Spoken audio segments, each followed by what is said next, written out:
Hello guys, what's up and welcome to this video. So today has been a really weird day. Like ever since the morning I woke up, it's been strange. Like first I woke up really late, like in the afternoon, which isn't normal for me. I mean, I normally have to wake up at like 6 o'clock for school, sometimes 5:30. So, that's not normal for me. And then, it started raining. And it's not like it's cold outside. I live in California. It's definitely not. We're at those, record-breaking heats. Woohoo. And it was 108 degrees, but it was still raining at the same time. So it's just been a weird day. And I thought to kind of fit with the theme of being weird, I would tell you guys a little bit of weird information about myself. So, let's just go with it. But as you can tell by the title, it is definitely weird. It's about my fish phobia, which is a strange thing. And there's a lot of background information that's pertinent to it, to, I guess, understanding the psychology. So, without further ado, let's just dive right into it. So it all started out when I was really young, like to the point where I can't even really remember how old I was when this happened. I mean, probably like from ages like 6 to 8, I would assume. But basically it started off at this birthday party that I went to. And at this birthday party, they had one of those games where you could guess how many like jelly beans or carrots or I don't know, whatever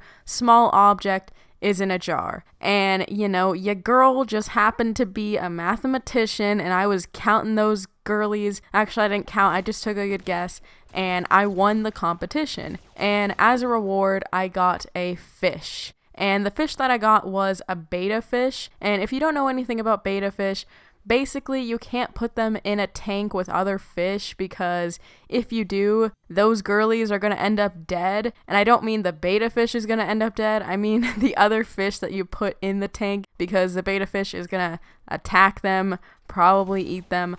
I don't know. I've never witnessed it happen. But yeah, so it was kind of lame. I could only have the betta fish, but I was excited regardless because my family isn't really like a big house on pets, I guess. Like we have a dog, but that was it. We didn't have any other animals, no like tarantulas or I don't know, hamsters, whatever people have. So I was excited that I could have my own pet, especially since my dog was not really my dog. Like the dog was alive before I was even born. So, I didn't really feel that sort of ownership towards it. So it was nice to finally have a fish, call something my own.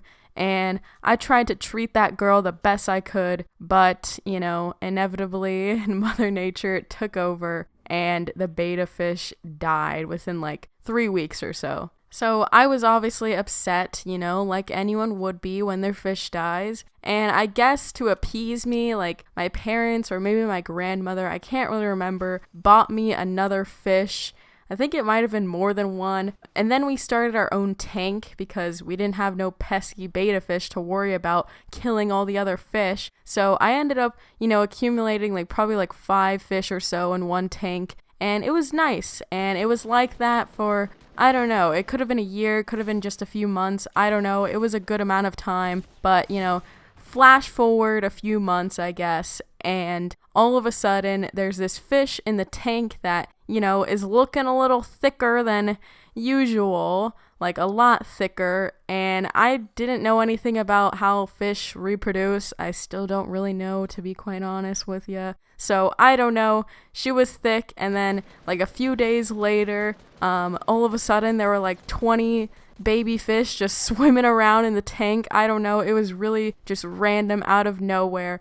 And, there was nothing we could do. It's not like you can really give up a baby fish. I don't know. So we were just like, okay, I guess we now have, more than just 5 fish. We have like 25 fish. So that's incredible. So yeah, we took care of them for a bit.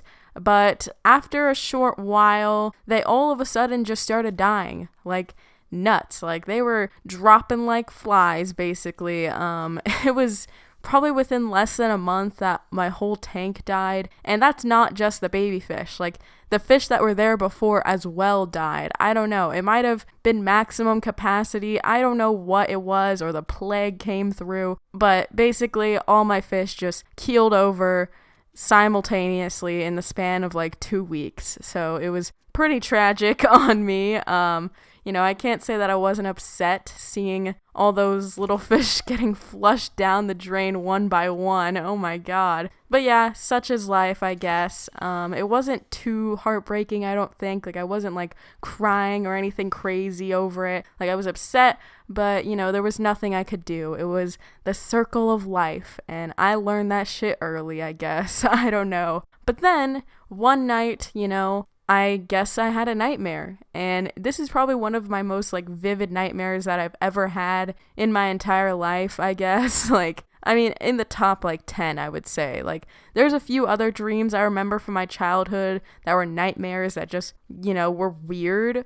But the thing about my nightmares is that they're weird. Like, they're not like normal, like, oh my god, someone was running at me with a knife, or, something, I guess, normal that would be considered scary. And this nightmare has to be one of the weirdest nightmares I've had. And I'm pretty sure, like, the way I'm going to describe it probably doesn't sound that scary. I mean, it shouldn't if you're normal. But to me, it was frightening as heck. And, I woke up in a bunch of cold sweats, and it was just a mess. But basically, in my dream, I don't really remember the build up towards this, but I was in my kitchen, and I just had to run away because I was being chased, not by being chased by a knife or anything crazy like that. Instead, I was being chased by my fish. Like, my dead fish were chasing me in the kitchen. And it honestly was freaky as heck. And it's not like they were like acting like fish in the dream. Like, if they were on dry land, normally they would just be like flopping around on the ground and that's it, because they're dead. But in this dream, they were alive. I guess they were like the ghosts of my haunting past. I don't know, coming to get me for not treating them well. I don't know. But yeah, they were on dry land, functioning normal, I guess. I mean, not really normal, but they were just there. Like, I can't describe it, and I can't even remember if they were like floating in, I guess, the air and chasing me. Like, that would have made more sense, honestly, if they were like swimming through the air. I mean, it would still be weird as fuck, but like, it would make more sense. But I can't remember. They could have easily as well been just gliding on the ground. I don't know. They could have been floating. All I know is that they weren't like floating high up. If they were, like, they weren't gonna like come and jump on me or anything like that. They were just chasing me, just pretty normal. Well, not normal, but you get the gist. Okay, there was these just fish that were just chasing me in my dream in my kitchen, scaring the heck out of me. I remember in the dream I went for the knife drawer. I was scared as heck. But then they all just sort of collapsed on the ground. I don't know. They started like actually acting like normal fish. I guess once I grabbed that knife, those little fake ass hoes just keeled over, and that's it. That was the dream. They just chased me, and then I grabbed a knife, and then I didn't attack them with a knife. That would have been really bad. Oh my god. But I just grabbed it, and then they just started flopping around on the ground like they were fish, basically, fish out of water. So yeah, it was just a weird nightmare. Even though I guess it ended kind of well, I was still pretty freaked out. Like, that was the very end, like, climax of the dream, and then I woke up and I was just freaked out. My dead fish are haunting me. It was a mess. So there begins my fear. And it's kind of hard to describe the fear, I guess, because it's not like I'm afraid of fish swimming in a tank. Like, obviously I'm not. That would be a little ridiculous if I was just going into a pet store and then I see a fish in a tank and I'm like, oh my god, that goldfish is gonna attack me or chase me around the room. I don't know. I'm not like that. It's not as irrational as that, thankfully. But I feel I'm kind of afraid of, I guess, fish bodies, if that makes sense. Because, flash forward a few years. Well, not even a few, like 10 years at least. Oh my gosh. I owned a fish this year, and it was pretty interesting. But yeah, I didn't own any fish after those fish died until this year.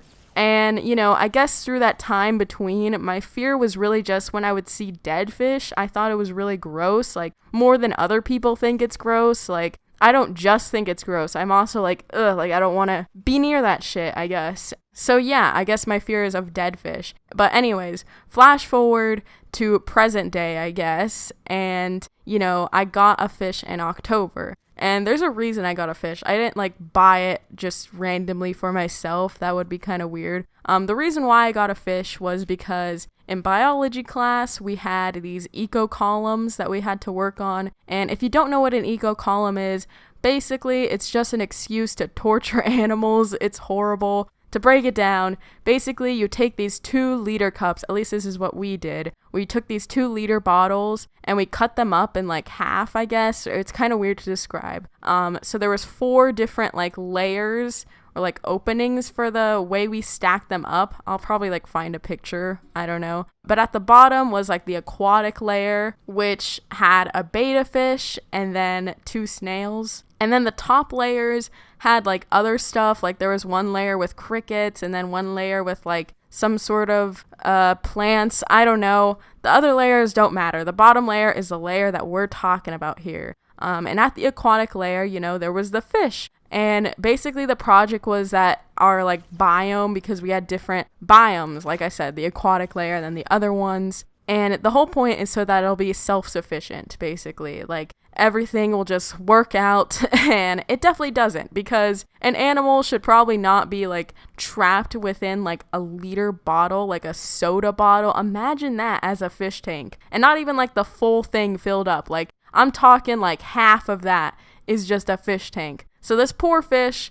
was living at the bottom of this stacked creation, trapped with very limited movement, or anywhere to go, I guess. And it was just horrible. Like, I feel so bad. But yeah, we did that in class for 6 weeks, and then we took them out. Actually, it's kind of sad. Like I said, there's a reason why I'm saying it's kind of cruel, because like I'd say the last week or so, 2 fish from other people's groups jumped out of the bottle. Like, at the bottom layer, we put a little tiny like hole, I guess, so that you could basically like check on it or like pour water out if it was like really dirty or anything like that. So these fish basically were so sick of just swimming in a tiny ass circle, they just jumped out. Like, they would rather be dead hopping out of that hoe. And oh my gosh, it's horrible. But my fish didn't do that, and my fish survived. So I took my fish in because my partner for the project didn't want it. I was more than happy to, because I kind of missed having a fish. I don't know. So I took that fish in, and nothing happened really, like, you know, for 8 months or so, or I guess until last month. Last month, my fish died, which I felt kind of sad, not gonna lie. I did feel a little down that day, especially because I changed my fish's water the night before. So I was like worried that I could have caused this fish's death. Like, maybe I made the water too warm or too cold. I don't know. But it probably wasn't that. It was probably just old age or something. I don't know. But yeah, it died. And the reason why I'm bringing this up is because it kind of, you know, brought back my fear a little bit. I mean, not full blown, but I didn't want to see my fish getting flushed down. Like, when I saw that it was dead, first off, I didn't really want to believe it, because my fish was laying on the ground dead, and it didn't float up for like quite some time. So I was like, you know what, like, my parents were saying like, oh, you should probably dispose of him, and I was just like, no, like, I don't know if he's dead yet. Maybe he's taking a nap, you know, we don't know. I'm just gonna wait until he floats to the top. And then once he floated to the top, I was like, okay, I guess he's dead. Like, I guess there's nothing I can, you know, claim about this fish. Like, there's no, yeah, it's just not refutable. But anyways, so I couldn't really look at the body that much. I felt uncomfortable, and my parents were like, oh, do you want to like flush him down? Like, it's your fish. But I didn't want to, which sounds so weird. It's not like I was like emotionally attached to my fish or anything like that. I mean, I felt bad, but I just couldn't watch the fish being, you know, sent down the drain. Like, I don't know. It just wasn't in me to. And I think it was partially because of my fear, because when I was younger and my fish died, like I said, like, those girlies were dying like one by one, you know, instantly. It was horrible. But I had no problem watching them, like, you know, get sent down the drain or, you know, anything like that. It was no problem. It was just a fish to me. But for some reason, I just couldn't do it with this fish that I had this year. Like, this literally happened a month ago. So it's kind of weird. I don't know. I don't really know how to describe it. I wouldn't say it's a phobia, I guess, because I'm not really, like, actively afraid of fish. Like, I'll eat fish, it's fine, and I'll look at fish, and I'm not gonna, like, start screaming or anything like that. It's just kind of an uncomfortable feeling, I guess, with dead fish. I don't know. Maybe other people have it, but mine, like, there's a reason, you know? The backstory matters. So yeah, that about explains my weird feelings towards fish, or my fish phobia. I don't know, whatever you guys want to consider it, I guess. But yeah, that about does it. I hope you guys enjoyed this video. It was definitely a weird one. But I don't know, I thought it was interesting, a weird bit of information that you guys now know, but whatever. But yeah, if you like this video, make sure to leave a like. If you're new, make sure to subscribe, and also hit that bell, y'all. You want to be notified, because YouTube sucks. Like, I've already gotten complaints. I thought people were exaggerating when they said, like, oh, the subscription boxes don't work. Nope, they actually don't work sometimes. So I would recommend, you know, hitting that bell. But yeah, anywho, so yeah, subscribe, hit that bell, and yeah, I'll see you all next time.